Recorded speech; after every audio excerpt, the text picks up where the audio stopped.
నా వీడియోలు అన్నీ చూస్తారు కదా, ఈ ఒక్క వీడియో చూడండి. ఎందుకంటే ఇది నాకు చాలా బాధ అనిపించిన వీడియో. కొంతమందికి కొత్తగా కోవిడ్ వచ్చిన వాళ్ళకి కూడా ఉపయోగపడుతుందని చేస్తున్నాను అనమాట.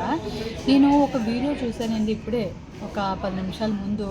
షార్ట్ ఫిలిం వీడియో అనమాట. అది ఫిలిమే అవ్వచ్చు, కానీ రియాలిటీ అనమాట. రియల్ లైఫ్లో జరుగుతున్న ఒక సిచ్యువేషన్ ఆధారం చేసుకొని వాళ్ళు చేస్తున్నారు. హిందీ వాళ్ళు అనమాట. ఆ వీడియో చేసినవి కూడా హిందీ వాళ్ళు. అందుకని నేను చేస్తున్నాను అనమాట. ఎందుకంటే కొంతమందికి హిందీ అర్థం కాదు కదా, మన ఇంట్లో పనులు చేసే వాళ్ళకి గట్రా హిందీ అర్థం కాదు పాపం. నేను తెలుగులో ఎక్స్ప్లెయిన్ చేస్తున్నాను అనమాట. ఇది రియాలిటీ అండి. నేను జస్ట్ ఏదో లైక్స్ కోసం అని కాదు, కొంతమంది అయినా సేవ్ అవుతారన్న ఉద్దేశంతో.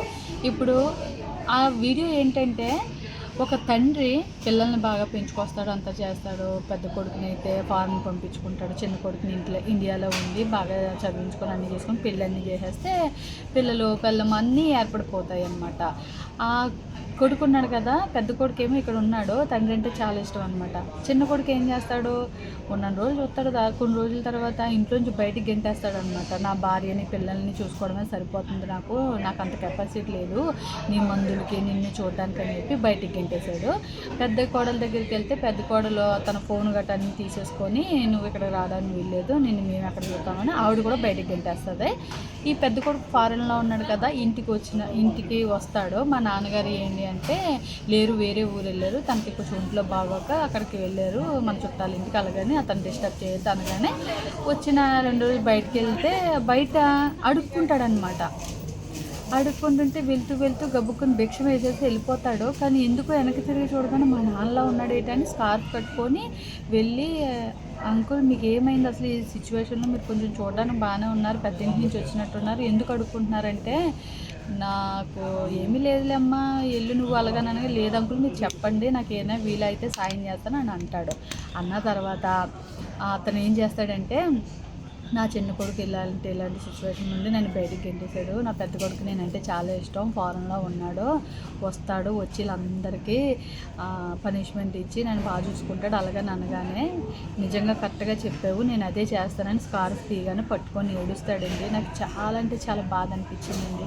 ఎందుకంటే లైఫ్లోని ఎప్పుడైనా సరే మన దగ్గర ₹1 లేకపోతే పిల్లలకైనా మన భారమే, తల్లిదండ్రులకైనా భారమే. ఎప్పుడైనా సరే ఒకరి మీద మనం ఆధారపడి ఉన్నామనుకోండి, మనం ఎప్పుడు భారమే అవుతాము.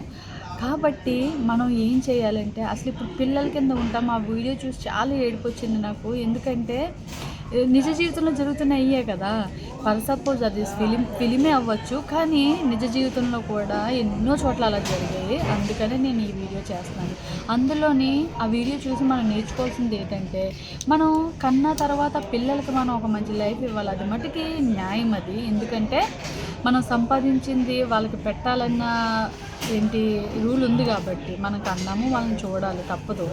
ఇప్పుడు 10% వాళ్ళకి పెడుతున్నామంటే కనీసం ఒక 5% అయినా అదే స్టేజ్లోనే మనం చిన్నగా కూడబెట్టుకున్నాం అనుకోండి, వాళ్ళకంటూ ఒక లైఫ్ ఏర్పడిన తర్వాత వాళ్ళ మీద మనం ఆధారపడకుండా ఉంటామన్నమాట.